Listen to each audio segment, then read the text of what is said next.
Soualiho and Kusanagi. I got it right this time. I didn't add the secret N, but it is Soualiho versus Kusanagi, ages 28 and 25, both coming in from France. Yeah, and again, Soualiho, you know, obviously, we're trying our best. Hopefully, we are pronouncing it correctly. But again, Kusanagi, going with the Ryu. Interesting. Okay. That I don't think that's what he was using. I thought he was a jury player in the in Street Fighter League, if I'm not mistaken. Someone can correct me in the chat. But it looks like, according to this, we're going to have the classic Shoto match here, Ryu versus Ken.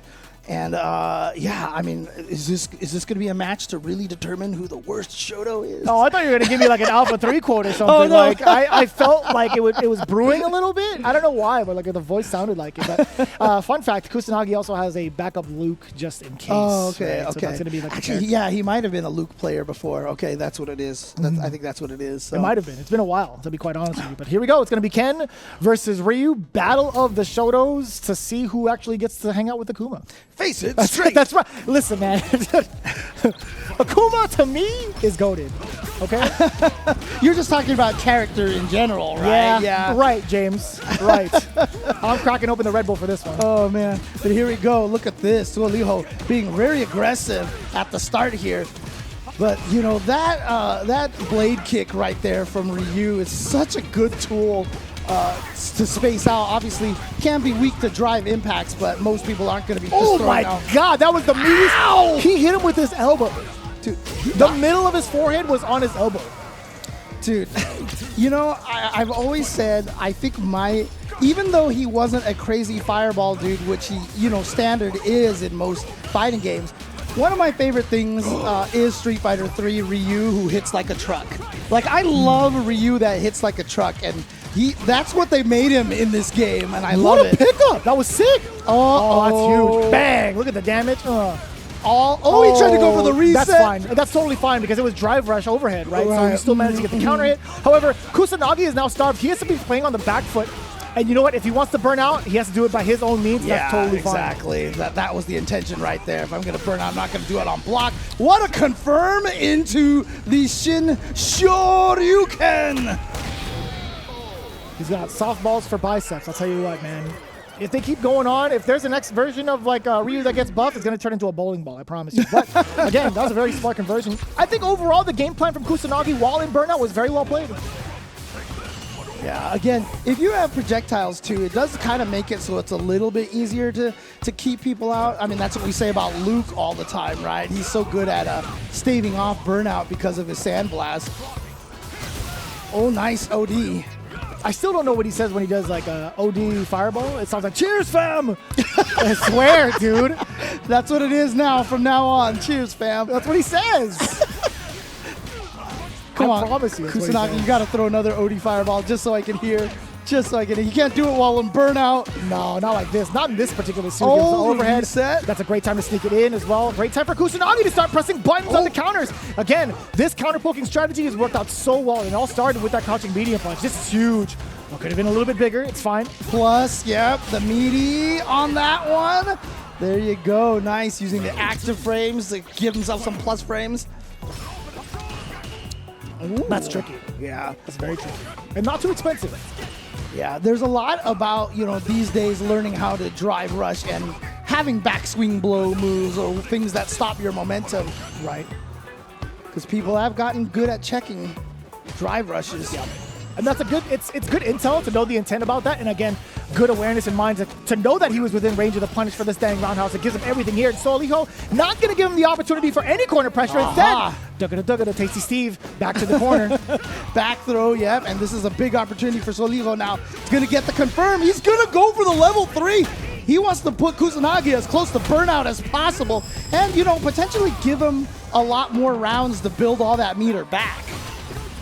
Oh, the burnout, yeah. And at this point, Kusanagi, even if he could have hit him with the level 1, I don't know if it would have been worth it, you know, and being that far behind. I think level 1 would have been worth it. Level 3, no. Right, okay. In my opinion, right? Kusanagi still would have been able to build meter off of that. Also, having 2 more level 1s would be just as dangerous. But if you land a solid punish counter, a level 2 would be phenomenal. All right, well, see Soualiho right now. Oh my god, just got punched in the face. That was a counter hit too. It wasn't even a punish counter. Was it? Okay. Yeah, so I think Soualiho was just swinging. Right in the teeth, huh? I hope his dental plan is fine now that he's like on the streets, you know? They have to go and make sure they file the dental insurance to the Street Fighter League out there. So he's gonna need veneers for his veneers. Oh no, and so does Ryu. That was from underneath too. That was a crouching heavy starter. Shippuden ride to the corner.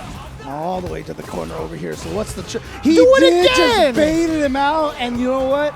I tell this to everybody. I always do 2 wake-up ODs in a row because I'm an idiot like that. So you know why the 2-touch challenge was invented? For guys like us, Yeah. James. I would also do the same. Because I just want I don't want to let you make me scared to do this. Yeah. I'll show you. I want you to be scared of me. and then every time someone blocks it the second time, I'm like, okay, well done. Now well I'm scared done. of myself. Yeah, That's what it is. But Soualiho with that great second game here, tying it up. Oh, and finds a drive impact out of nowhere.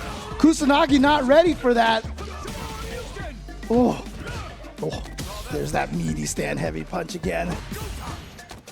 Extra pastrami, all of the mustard. Soualiho again with the corner pressure, trading on the Jinrai.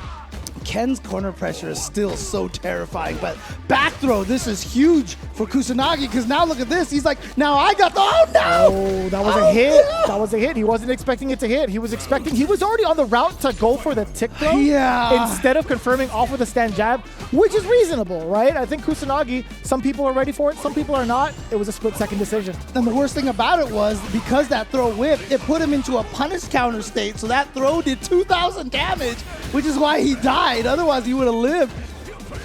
All right, but Kusanagi now with the Just at the edge, the stinkiest part of the foot. he just hits you with the smell. That's all. I think that's what it is, yeah. I mean, Ryu doesn't wear shoes anywhere, dude. So, He's got sandals now. That's true. He's upgraded. That's true. Yeah. Maybe he's stolen from Akuma. Oh boy. Okay, side switch here. Is he gonna go for the DP? Yeah, he is. He's gonna continue the pressure going in here. A sequence for either one. That's gonna be the sequence exactly. Yeah. Soualiho. That's gonna be 2 games, no matter how he ends the combo, as long as he ends it with the super. Yep. And he's like, you know what? I'm just gonna end it here with the level 1. Give you guys a. Oh, actually, that was the level 2. Instead of doing the level 3, he's like, you guys don't need to sit here and watch this whole cutscene. I'm gonna save us some time. What do you mean? So Kusanagi does switch to the Luke. Interesting. Again, one of the characters that's also in the discussion of Best Shoto, because he's classified as that. Yes. And again, another character that, I remember at, talking to Chris Wong, he's like, yeah, I think Luke's kind of mid-tier now, but, obviously he's lost a lot of damage. He's got more scaling on some of his key buttons, but a lot of his tools are still there, and he even got some new tools, so, Makes him scarier, at least on the ground, right? If you end it off of a certain flash sequence, you do get like the Oki, the with tackle, the Oki kind of thing. Yeah, I mean, and also being able to cancel into different flash knuckles off of the fierce is pretty good, right? Exactly. And Luke, I mean, honestly, like in season 1, as good as he was, his Oki was always kind of weird. But now having like a stronger Oki, they fixed like his standing heavy kick. They, like you said, they made the shoulder a little bit better. So, oh no, he dropped that the perfect flash knuckle. Nice escape. Like that ring. Yeah. Oh, that level 1 was everything up until that point. Low Are forward. you serious? He's not dead yet. He called out the shimmy. Medium kick has to be the stop sign for Kusanagi to prevent Soualiho from advancing. Got it back just right there. Jesus. Oh, but burnout! Oh, the uppercut as an answer for the anti-air. Listen, if you can't use the crouching heavy punch anymore, you still have an uppercut. Kusanagi, and ensuring that he got the invincibility, the full invincibility, got the OD version. Jumps it again. Yeah. Another flash knuckle wasted. It's one of those, oh boy, and that button has not changed. Still super good. Standing heavy kick from Ken. Here we go. I'm gonna get the full combo off of that drive rush cancel. Goes for the tick throw. Good interruption too, a little bit longer on whatever Soualiho tried to do after the crouch jab. You gotta be kidding me. Oh, he got him. No shot that's under, brother. That is right in front and on top of Ken as he unleashes it. Ow, what a reaction to the neutral jump. He had to have read that neutral jump coming from a mile away because he had that all ready to go. That puts him in such a great state. Not only match point for his matchup, but he's still pretty close, at least he was, against Kusanagi for getting some of the super art back. Yeah. All right, let's see if Kusanagi can stay alive here. Okay, there we go. The whip punish on that standing heavy kick. That's definitely going to be key. And punch right into the corner. And now we got some throw potential here. Oh, yeah, he went for a second throw. But Soualiho coming out with that ODDP. Oh! That was so unfortunate for Soualiho. He walked back and he actually avoided the throw, but he went to a parry instead. This is such a dangerous position. Kusanagi also knows that. That's fine. That's going to be totally fine for Kusanagi. That fireball is going to be draining out that level 1 against Ken. The low forward again from that range. Nothing to fear for the young man. That is 2 games apiece between Luke and Ken right now. Yeah, being in burnout is so brutal in this game. It's so hard to survive those situations. I love that mini game though, man. Oh yeah, I love it. I love it. I mean, I talked about this too. You know, like for me, I love chip damage, et cetera, because it was like a different win condition. But they kind of replaced it with the drive gauge management in this game. Also, by the way, I don't know if you saw the screen shake on that standing heavy kick, meaty from Kusanagi. The indication that it hit on the very last frame that they added into the game. That is a sweet, sweet, sweet. That was actually so beautiful done. A big whip punish for the perfect. Soualiho not going to take that standing down actually. But up until this point, this back throw is everything for Kusanagi to start things off. Gets suppressed. That wasn't even a throw attempt right there. He just counter hit something. Oh, charged it a little too long there. Not going to be able to get the juggle into a super afterwards. Did he block? Oh boy. And Kusanagi. Beast mode, baby. He actually went for the triple fierce. Oh, we cut off before we all got to do the. Come on, guys. But what yeah, happened?